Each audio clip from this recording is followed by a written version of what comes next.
Once again, it's time for the Got-IT Talks this week with Therese of Sundhed.dk, a an institution that most Danes will know.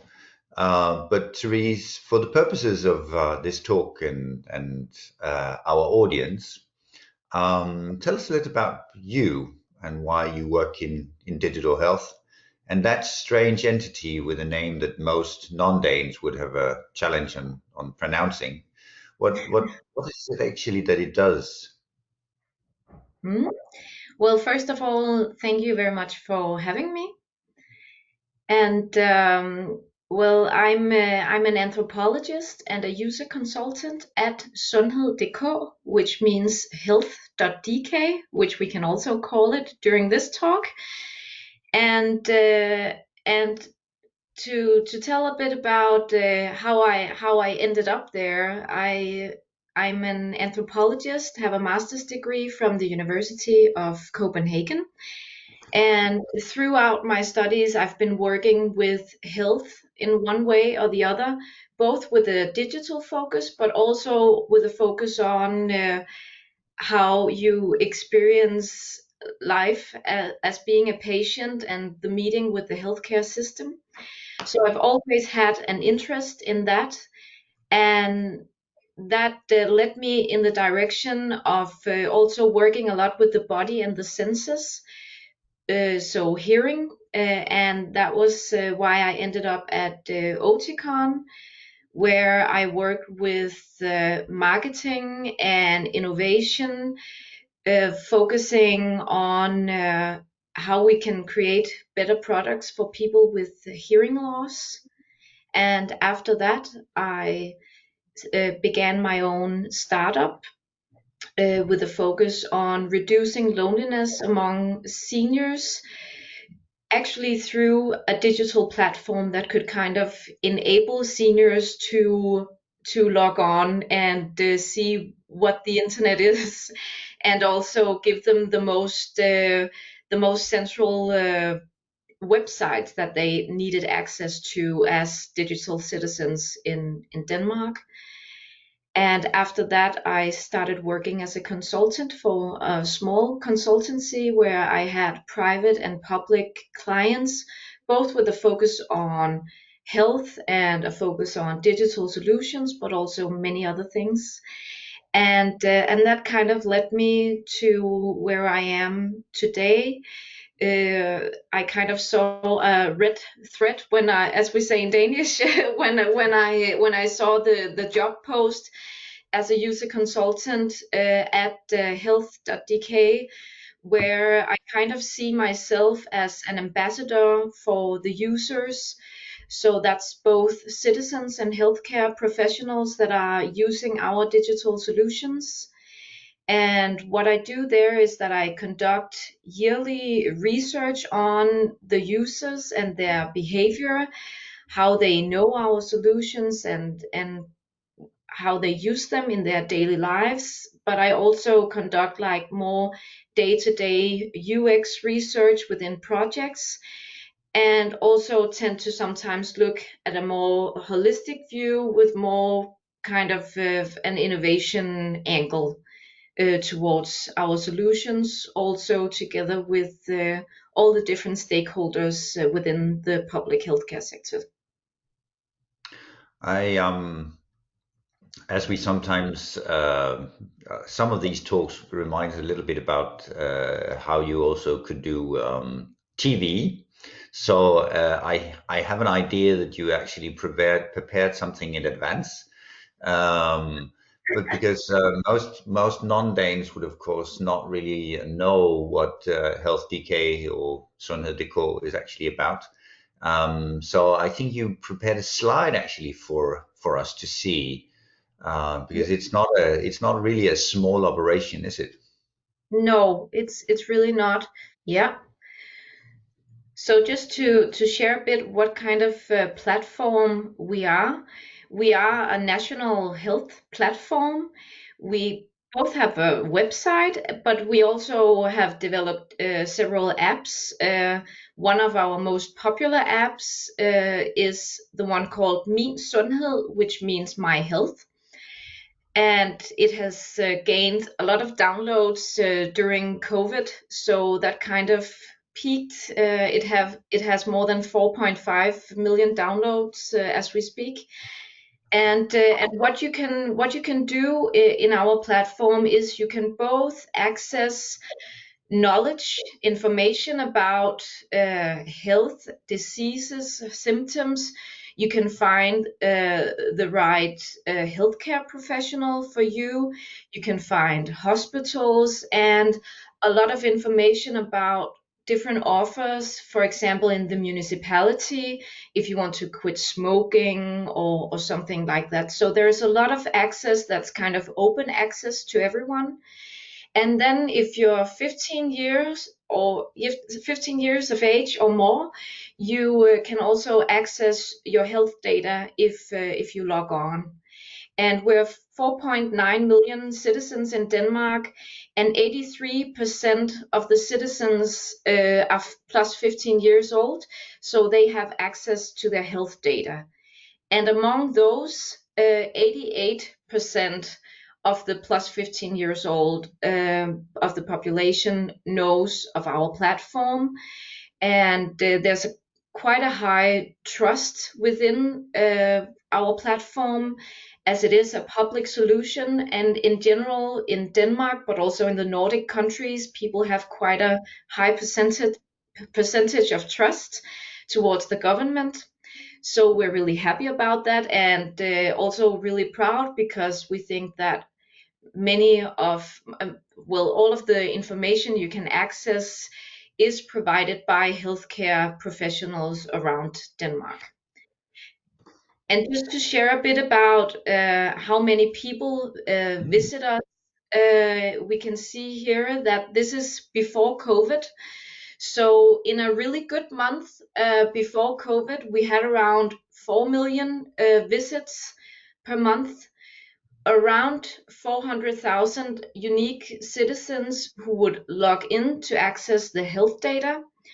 And a lot of healthcare professionals can also access and log into our platform, but they can also access patient data through their own system, for example, at hospitals or also at a general practitioner.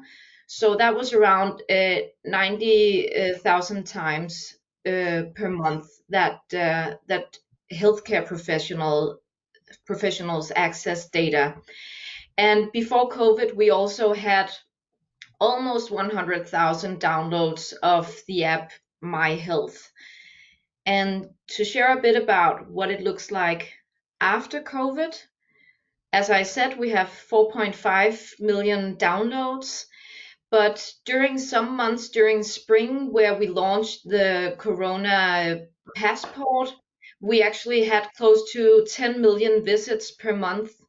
And in some of those months, we also had close to 2 million unique citizens who would log in to access their data. Well, mostly their answer towards the COVID test results or their passports.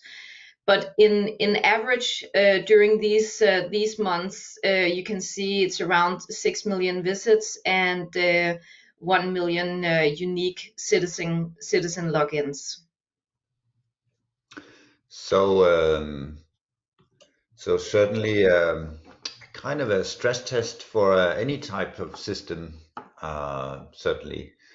Yeah. But even before, of course, a quite a big platform with a lot of both expectations, sometimes frustrations, I suppose too, from a very diverse group of users, I suppose. Um, you mentioned here that that you had 88% that used the platform. What about the 12%? Well, of course, we also have citizens in Denmark that are not able to access our solutions for a variety of reasons, and of course that's also something that we are looking into. Of course, looking into how can we make it as user friendly as possible and as easy as possible. Sometimes we hear people feel really stupid if they cannot figure out how to use our solutions, and I would always say that it's not their fault because it can be quite complex to understand, and that's something we really want to change, to look into what is the user journey, where is it that we meet and interact with people, and also looking into the stakeholders, so different healthcare professionals that are meeting the citizens in their day-to-day lives. So how can they enable a better access to our solutions, and help citizens on their way to the internet? But of Mm-hmm. course, there are always someone whom you cannot get online. What we do provide is we do provide access uh, for people's family members, or if you have a person close to you, you can give them access to your health data, and they can, for example, follow what the doctor writes if you're at the hospital, and they can kind of help and ask the right questions to ensure this patient empowerment that access to patient data can give you, if you know how to read and use it, of course. Mm. But for both, I mean, existing users of various kinds, and for, well, uh, current non-users that you would like to have as additional future users, how do we actually in practice go about finding out and discovering needs, or to finding that right balance of usability and well, also the technical capabilities of the platform? What do you actually do? I mean, are you sending out gazillion surveys, or are you have you put on your tropical hat to go out in the field, or how does that actually work? Well, we do both. We send out a gazillion surveys, but of course we are aware that we'll only reach those people who are able to access that and who will answer that. So we do that, but we also go out into the field with a more ethnographic lens, looking at both citizens and healthcare professionals. And my experience from the almost 4 years I've been within this organization is that there's been this tendency uh, to look at what can actually be done technologically, what is the IT architecture. When you log on to our platform, we draw data from more than 120 data sources across the whole healthcare sector. So it's quite huge. So you kind of tend to look at what can actually, uh, what is possible from a technological view, but you're not really sure that that's where it would actually create meaning and value to the users. So what I do when I go out with my colleagues, we look towards a more a more holistic view, understanding how do people in general behave when it comes to their health, when it comes to being having a chronic illness, and how do they perceive the meeting with the healthcare system, and how do they act within this, and what kind of technical solutions do they use, not only our platform, because that would be very tunnel view is if we thought they would only use our solution. So we look in this more holistic view, and look into where within their journey do we meet them, and when we meet them, how can we create value for them? And what I want to look more into in the future is also about how can healthcare professionals, our stakeholders out there meeting the citizens, how can they get more competencies and knowledge towards what our platform can do to help them with their daily work, as a more as a tool for them as healthcare professionals, and what can our platform do for their patients, so it perhaps will create a better value in general. So Mm. that's what we're looking more into. Interesting. Does this I mean, you've had um, a lot more users, so I suppose that you're not alone in doing what you do. Um, but it must have also, with given the enormous growth, both in the number of users, but also the percentage, have been a very challenging time to suddenly meet a lot of not just new needs. And I mean, the Corona passport wasn't here in 2019, of course. So how to develop both new tools, but also cater to new types of users. Um, and ethnographic it would often be slow work, wouldn't it? Is this then? Are we? Are you still then thinking that you're in an evolving process where you are trying to catch up, or are you sort of confident that you have actually the solutions that meet the current needs, or is this just should it not necessarily be seen as um, something that has a finite form, that it's a constant flux? Well, how do you see, or maybe not just but Health Decay, how do you see your product? Is it in flux, or just something where you can actually achieve perfection?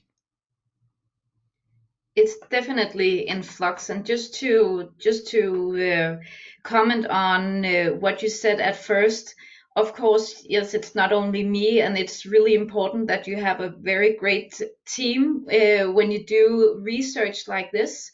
So we have digital designers, user experience designers, and also people with a more humanities background, but also with a healthcare professional background, who has afterwards taken a more digital technological education. So we have a great combination of experience, and that's really important when you go out and do research like this. And of course, during COVID, I haven't been sitting in people's living rooms. I haven't been sitting in the clinic.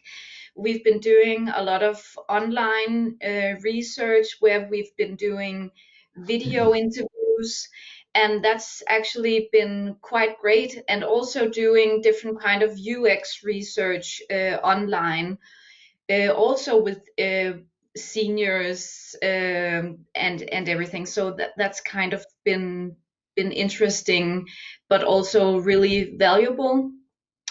And to comment on what you were also saying, you might say that the whole pandemic has actually enabled us to be very persistent when it comes to what we know about the users and how they interact with our solutions and what they expect, because there was so much focus on our platform from the media, from the politicians.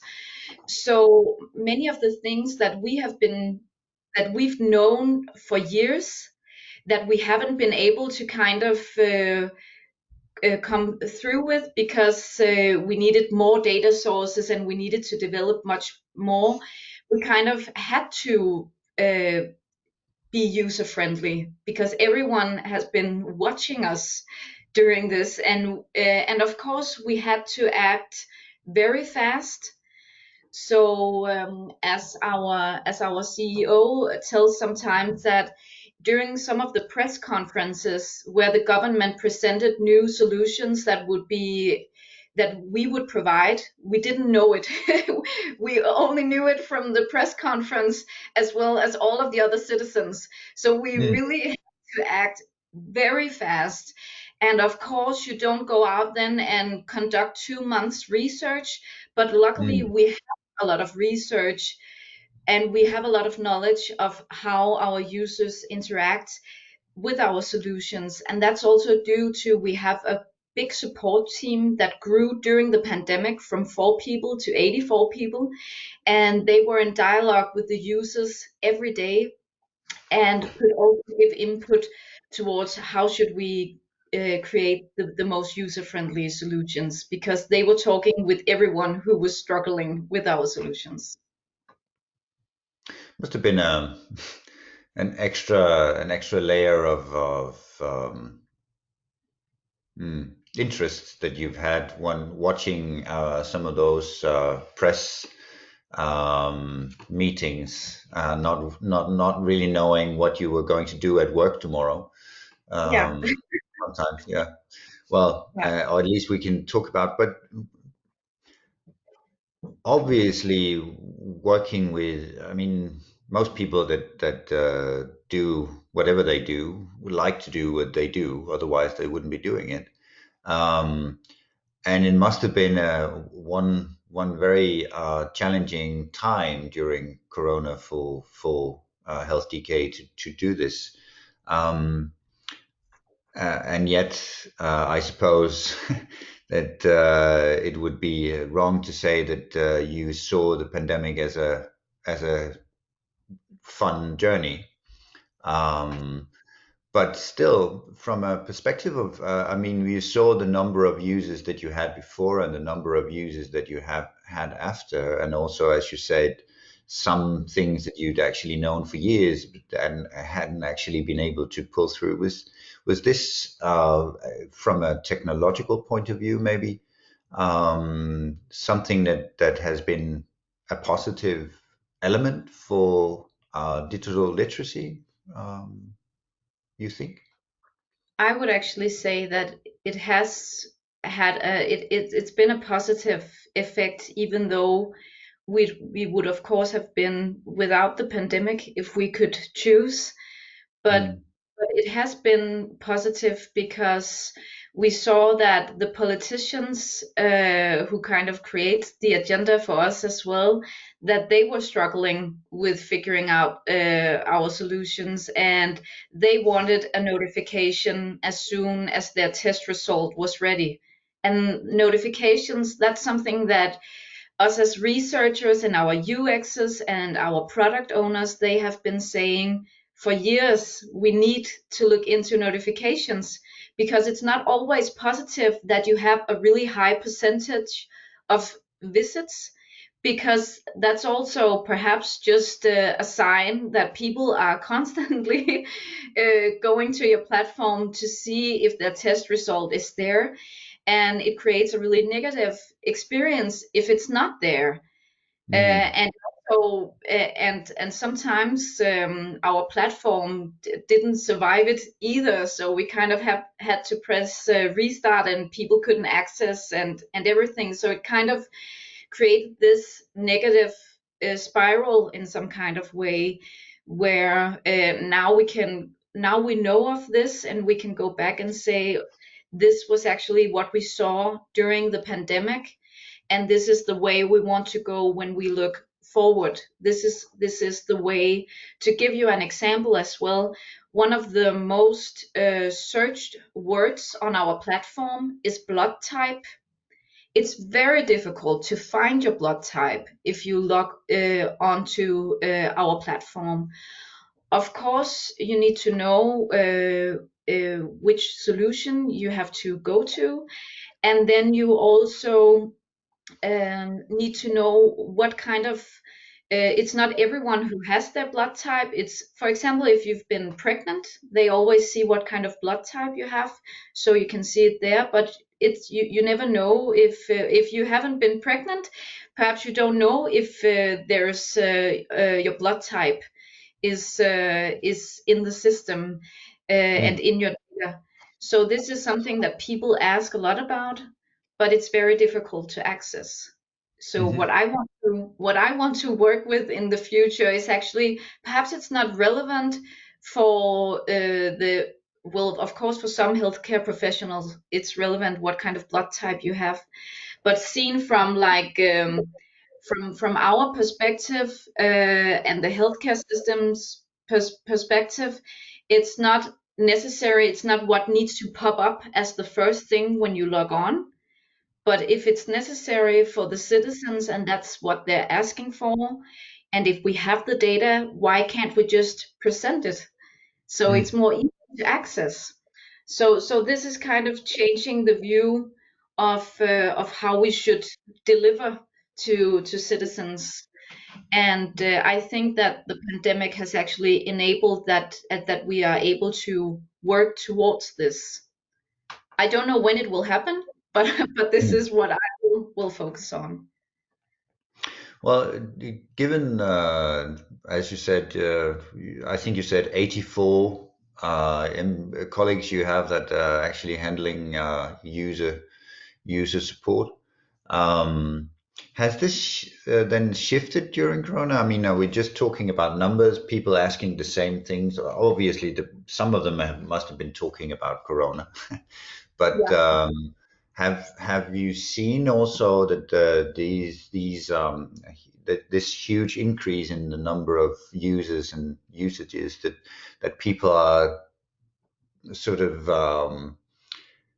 wondering about new things? I mean, are they actually progressing? Are there skills?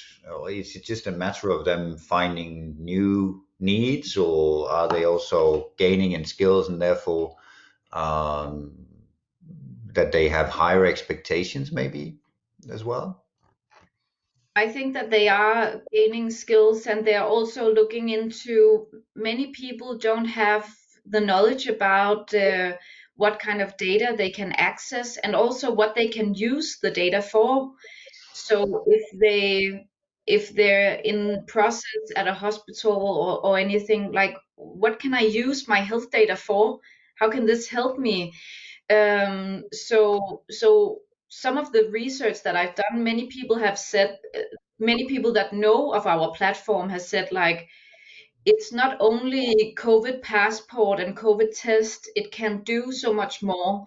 And Mm, this is our job now to go out and make people aware of what the opportunities are.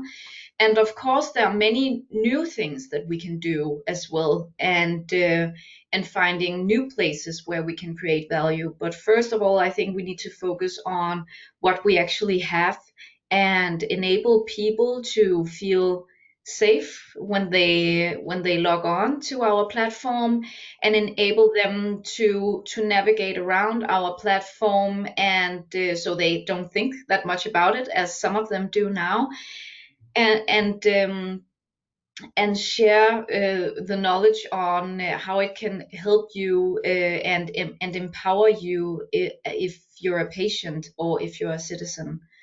mm, um, so that's really mm, something we need to focus on implementation as well, and that's, I think that's also a tendency when working within digital development. You're so much focused on the product. First of mm, all, you need to look holistically, where within the user journey will this product meet the user, and then also look into implementation, what happens when this product is launched, and how do we enable a better use of this product. And mm, especially as well with healthcare professionals, when I do research among them, I'm completely surprised by the lack of knowledge they have about our platform and how it could actually be a tool for them when they go to work.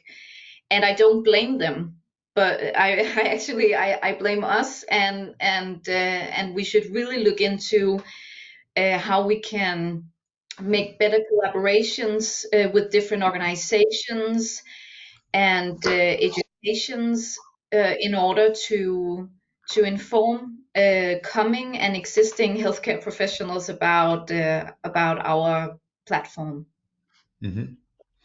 Um, you mentioned initially that you had worked as a private consultant also, and I mean, of course, there are bigger digital developers out there than Health DK, Sonadico, for sure. But given the experiences that you've had from well, not necessarily the pandemic, but working in a operation of the size that you have, is there things that you would have wanted to know, or maybe I think there's two questions I'd like to ask that are maybe the same, but let's see.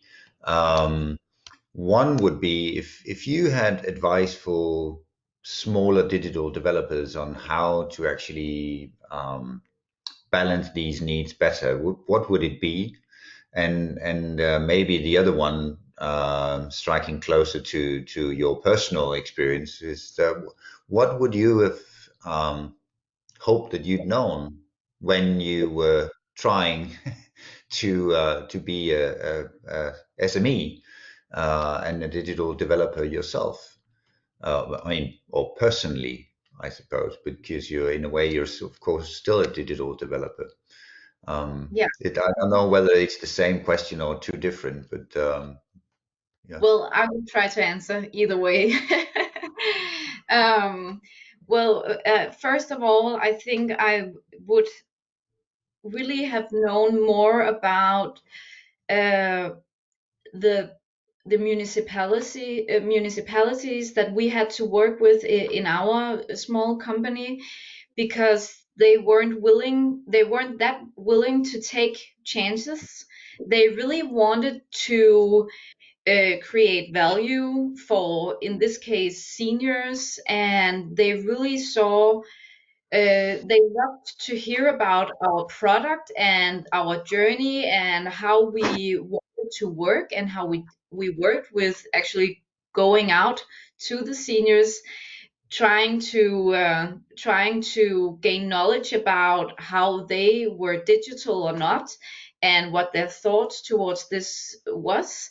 But they also really liked the product that was really simple, that we made. It was kind of like, when you opened up your browser, this could kind of be your entry page, and you had like a kind of like an app. You had like all of the different websites that you wanted to go to, and then a vital part of it was also enabling a view to see the different NGOs in your local area, what kind of offers they had to being active and meeting other seniors and stuff like this. And but they weren't really willing to take a chance and kind of try it out. And Mm. we had a competitor which was a big consultancy at that moment, but their solution, the thought was kind of the same.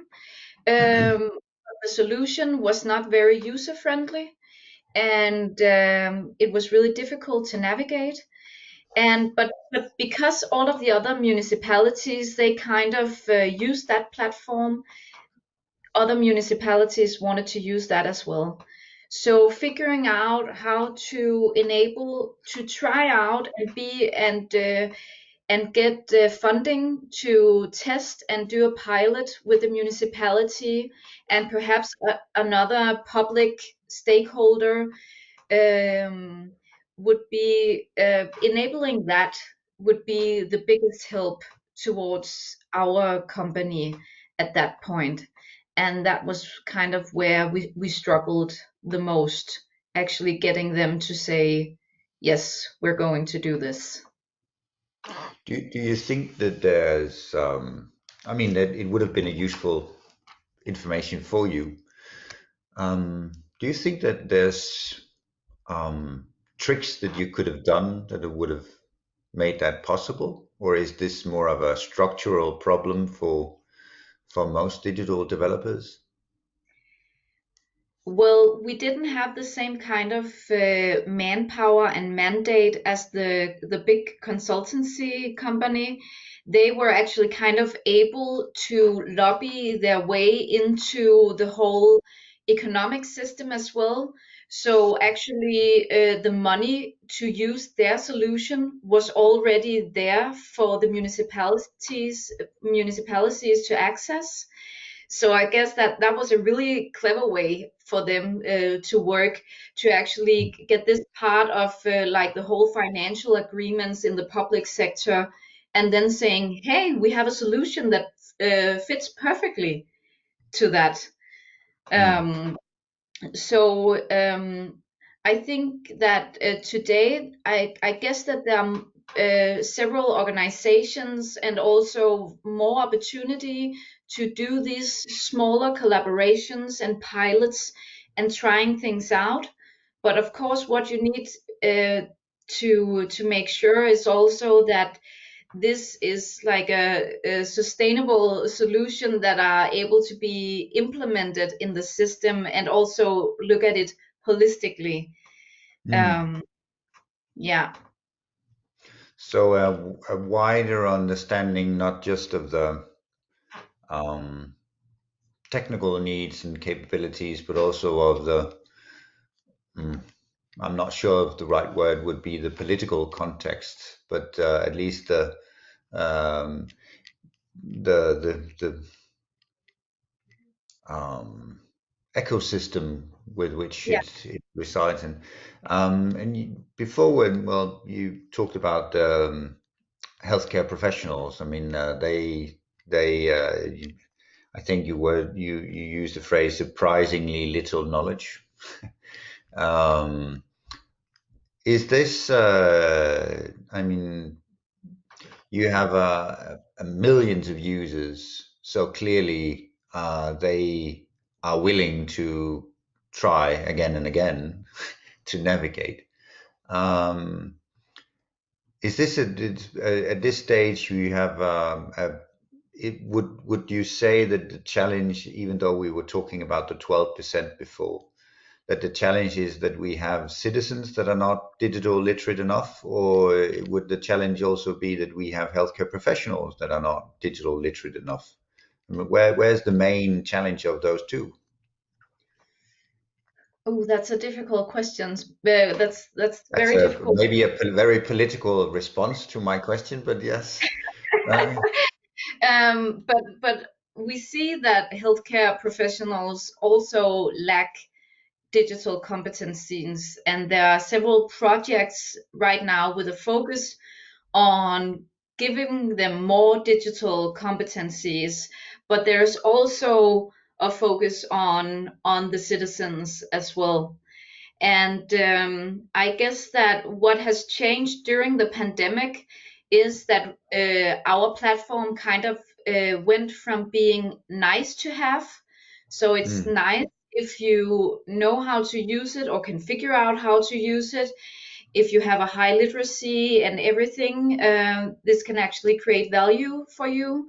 But then it became a need to, because you needed to access your COVID test result. You needed to print out your passport or all of these different things. So now it's kind of you need to be digital when you're a citizen.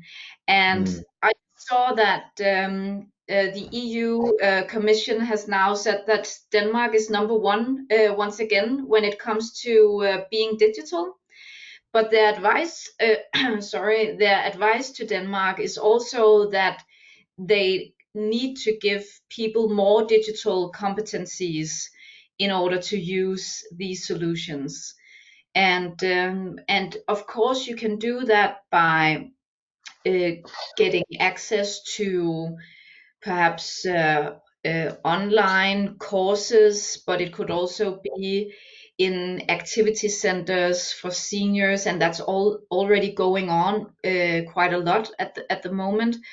But of course, you can also, from our point of view, you can also create a better design that is more intuitive, that kind of more uh, serve the what you need to know on a silver platter, instead of you kind of have to be a detective to figure out what you can actually find on our platform. And then I think that the healthcare professionals, they have a lot of responsibility. They are really key stakeholders, or actually gatekeepers, in order for citizens to also go online. And what many of them would say would be the lack of time in order to tell them about this, because they also have to tell them a lot of other things. But when I interview the healthcare professionals, many of them say that they are kind of also afraid if people go and look to their health data. All of them have experienced that patients have misinterpreted their health data, and that creates fear and anxiousness, and perhaps they see it Friday afternoon Mm. and they need to wait during the whole weekend in order to call the doctor on Monday and ask, am I going to die from cancer or anything like that? So of course, the healthcare professionals are actually also afraid to enable citizens to go online and look at their health data.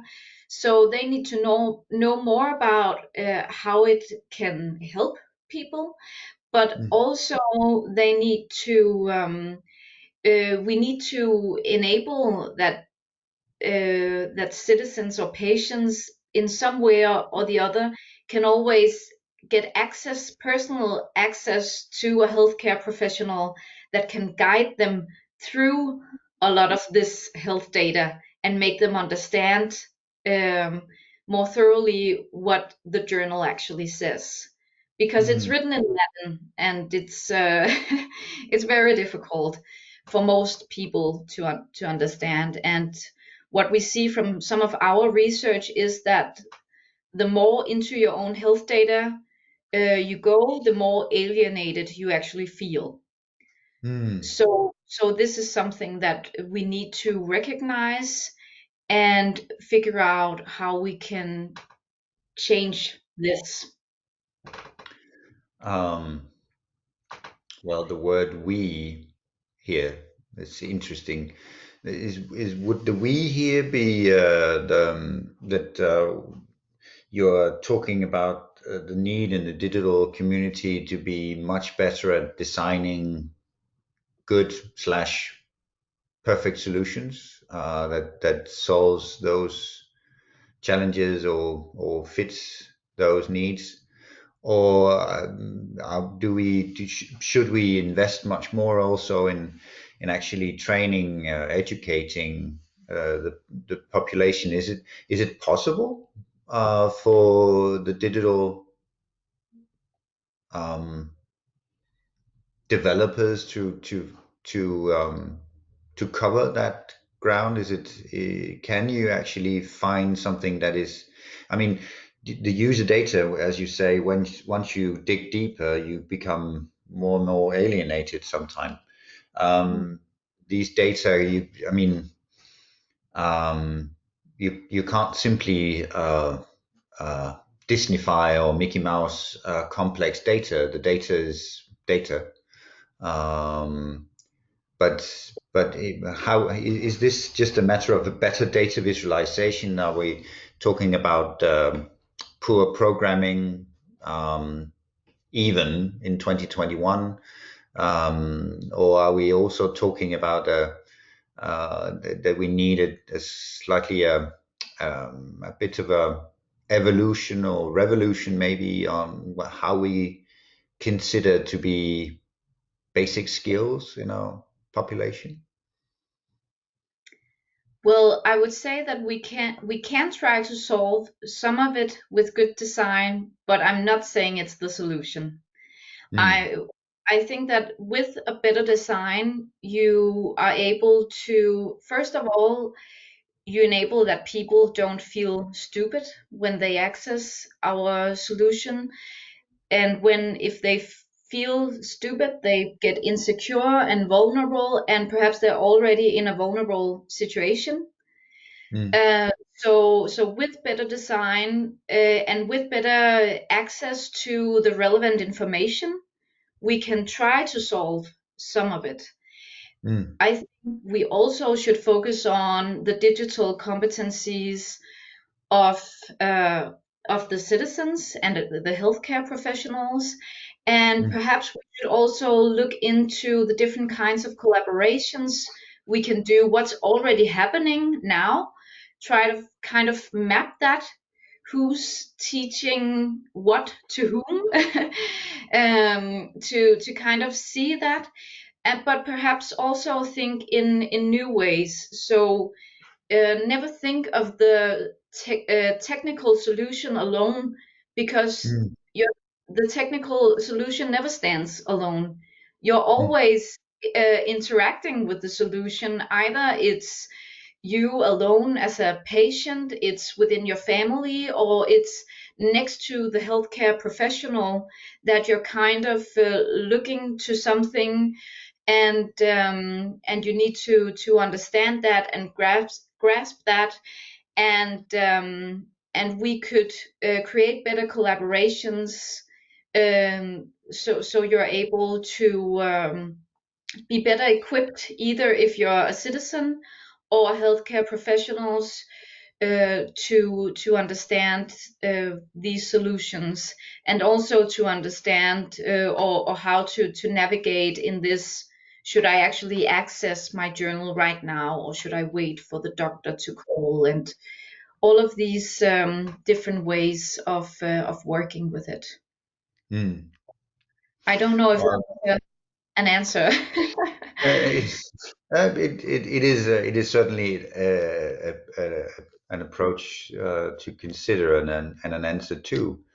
Um, but I wanted to ask you a little bit about your point about implementation, and it dawned on me that just before I asked you and presented you with well, binary options. And in a case where we're talking about implementation, because my question about the implementation would be, how can we build what would be some good um, decisions that we can make that would enable better implementations. And I suppose that a likely response would be somewhere where you talk about better collaboration between different stakeholders, that we have a joint development, which means that my binary question or choices here was a slightly um, a, a, a red herring or a fallacy, because obviously it wasn't that simple. But so thank you for answering, even or trying to answer anyway. But Can um, I say one more thing when it yes, of comes to course, of course. implementation? I would say that when you're working as an IT developer and you're looking into the solution, often you work with a project, with an IT Mm, project, mm, and there's this whole talk about an IT project is never a project, because it will always, as you also said, be in flux. You mm, always need to look at the digital development in general, people's digital behavior, expectations, all of these things, and you need to look at it once in a while and make it better.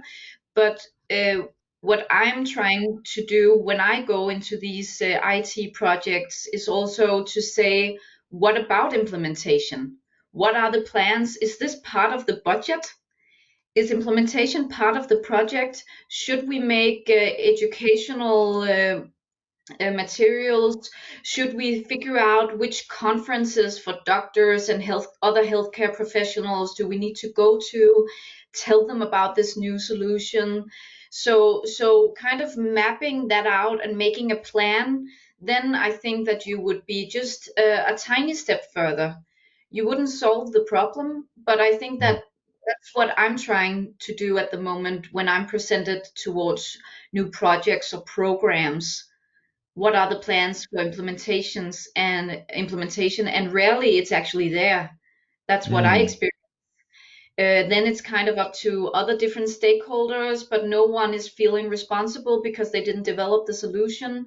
So you kind of need the ambassadors of this solution to go out and tell about what can actually be done here. And it would be great if you could then team up with healthcare professionals or citizens for that matter to share uh, what difference does this solution make, and how does it make sense, and how should we implement it in our clinic. Mm. So developing a clear implementation plan to begin with, Yeah. or considering at least the implementation plan. Um, but if I mean, there's maybe I'm asking you to consider something that would be very wishful thinking, but what would you hope for from time to time when we're talking about implementation? I mean, um, clearly with Sundhed.dk, Health DK, I mean, it took a pandemic for most of the Danes to actually start using it, and it can't really be a part of an implementation plan to plan for a pandemic. So um, but what would otherwise? I mean, are we talking about simply setting aside more time, more money? Do we need a different type of legislation? What would be some of the factors that you would wish for when we're talking about better frameworks for implementation? Well, I would definitely hope for that we're not only focusing on um, implementing new data sources and what only technologically we can do, but that we kind of stop and breathe for a moment and look into the solutions that we already have, and look into the different opportunities, as I said, with the creating online classes, creating a platform within educational organizations for them kind of teach the teacher materials for them to access, and also looking into citizens and their different kinds of literacy, digital literacy, and what we should focus more on. Because sometimes when we do all of these surveys, we ask our own user panel, which consists of close to 3,000 citizens around Denmark, but we also use national panels, and of course they stand for the people that are able to access digital solutions and Mm, are using and feel kind of safe using the internet. So I would really like us to look more into how can we try to help this group that are not very high, that doesn't have a high digital literacy at the moment, and also look into, for example, the 10% of the population who moved to Denmark who are not able to speak Danish and read in Danish. How can we try to understand how they navigate as digital citizens in Denmark? Do they even navigate at all? And what can we do to help a group like them, or a group like all of the seniors that are just going this way in our future? We need to help them, and of course the seniors, most of them who are becoming seniors, They are perhaps more digital, but I think Mm. we still have a far way to go. Mm. Um, Being conscious of time here, but just a good point here to maybe remind our audience about. But um, these 10% of users that are not actually maybe well, they have I suppose different skills when it comes to Danish. As some would have no skills, and Mhm. that's completely fine. But how do you offer various language versions on Health DK currently? No, we have uh, 3 pages about the healthcare system in English, but that's what we have at the moment. And then we have this patient's handbook. We have Mm, some videos where you can kind of train and exercise if your body's aching and everything. And some of them we've translated into Arabic, but that's kind of it. And not very many public websites provide English versions. I know that there are some regions around in Denmark who are creating videos and providing information in different languages, but I think that we have uh, a far way to go. And it's not only about being able to read Danish or being able to perhaps copy paste some text and translate it mm, into a different language. It's also about that people from all over the world, they don't have the same trust within governmental institutions, public organizations. They don't have the same digital competencies as we have in Denmark. So even if they feel like they have a crazy headache or their shoulder hurts or something, it's not natural for them even to Google that. And that's mm, kind of something that we really take for granted because we just do that. Many of us Danes do mm. that. But that they have a different culture towards this and a different culture towards the healthcare system in general. And we need to understand that and figure out where can we meet them and how can we make their lives easier as well.